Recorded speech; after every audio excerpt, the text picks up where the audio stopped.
Let us consider a right angle triangle ABC with right angle at B and consider C is equal to theta. So we have to identify the sides. So we know that according to Pythagoras theorem, B square is equal to A square plus C square. So divide both sides with B square. So here 1 is equal to A by B whole square. A by B whole square means cos square theta plus C by B whole square, that is sin square theta. So sin square theta plus cos square theta is equal to 1. It is the first identity we derived. Now we are going to derive the second identity.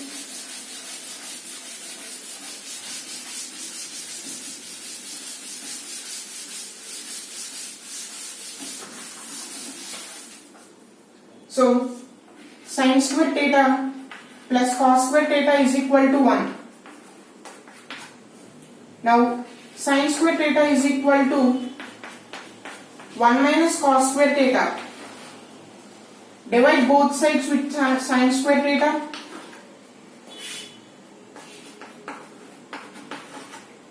Now we will get sin square theta by sin square theta is equal to 1.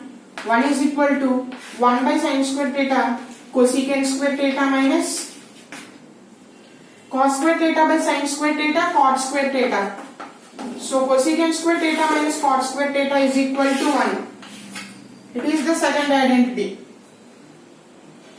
Now in the same way, we are going to derive the third identity.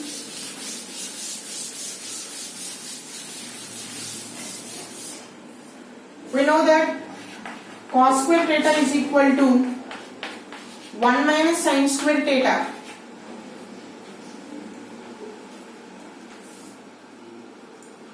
So now divide both sides with cos square theta.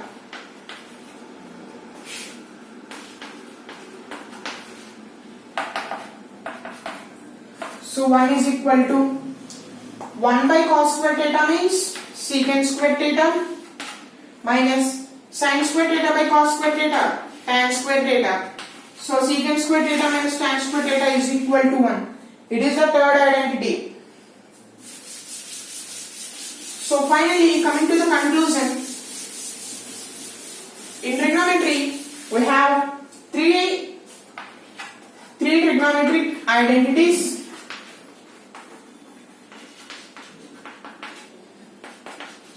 Now finally, I am writing all the three identities at a time. First one, sin square theta plus cos square theta is equal to 1. Secant square theta minus tan square theta is equal to 1. Third one, cosecant square theta minus cot square theta is equal to 1. These are the three trigonometric identities. Now I am going to solve some problems.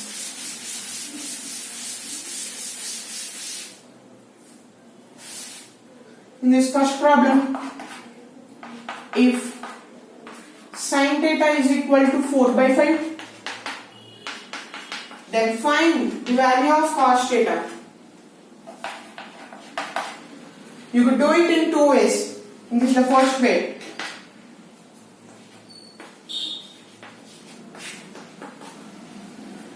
Generally, sin square theta plus cos square theta is equal to 1, right? So sin square theta means 4 by 5 whole square, that is 16 by 25 plus cos square theta is equal to 1. Then cos theta is equal to 3 by 5. So we got the value of cos theta is 3 by 5. Now by using, in second way we could solve this problem. How we have to solve the problem and the way, let's see. So here sin theta is 4 by 5. Generally here 4 is opposite side and 5 is hypotenuse. So it is the right angle triangle ABC. It is theta. Then opposite side is 4 and hypotenuse is 5. Then definitely BC side is A, because it is due to Pythagoras theorem. By using Pythagoras theorem, we got the value of BC is 3. Now, what is the formula for cos theta? Adjacent side by hypotenuse now. Now cos theta is equal to, with respect to theta, its adjacent side is 3 by hypotenuse. Hypotenuse is 5. Okay? Now,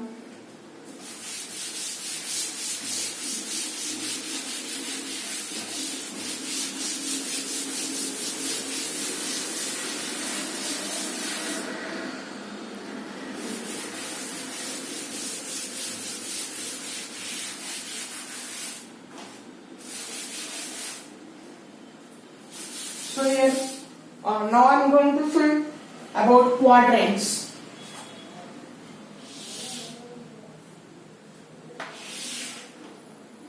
This is quadrant 1, this is quadrant 2, this is quadrant 3, and this is quadrant 4. Here, theta lies between 0 degrees to 90 degrees in quadrant 1. In quadrant 2, angle lies between 90 degrees to 180 degrees, and in quadrant 3, it lies between 180 degrees to 270 degrees. And in the same way, in quadrant 4, the angle lies between 270 degrees to 360 degrees. Here, with respect to trigonometric ratios,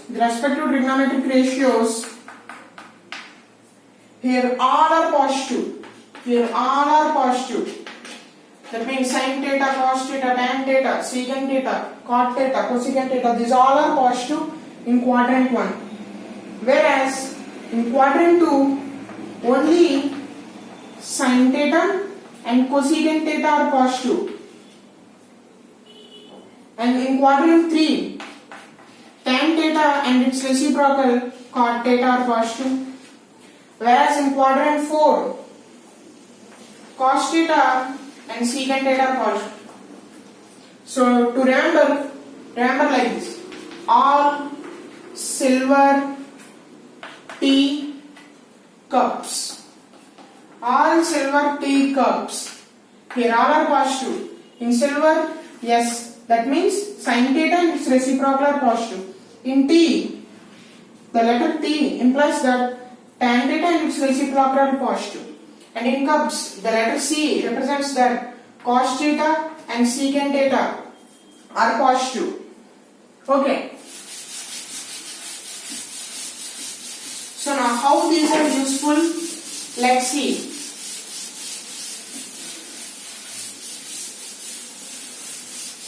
See, generally we know sin theta. We all know about sin theta. Now, sin 90 minus theta. So here 90 minus theta is quadrant 1.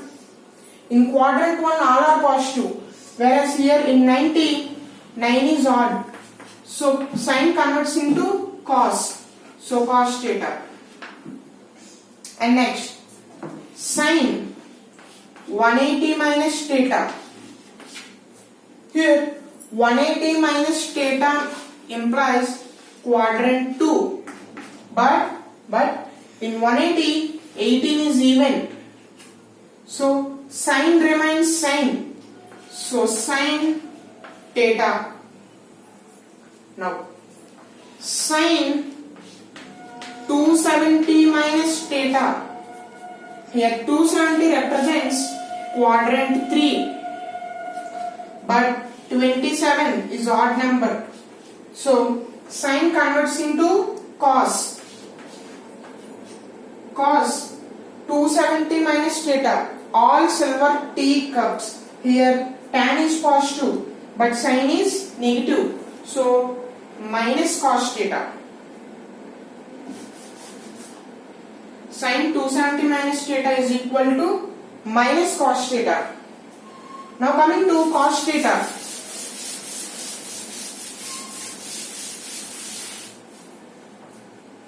Coming to cos theta. First, cos 90 minus theta. 90 minus theta is quadrant 1, but here 9 is an odd number.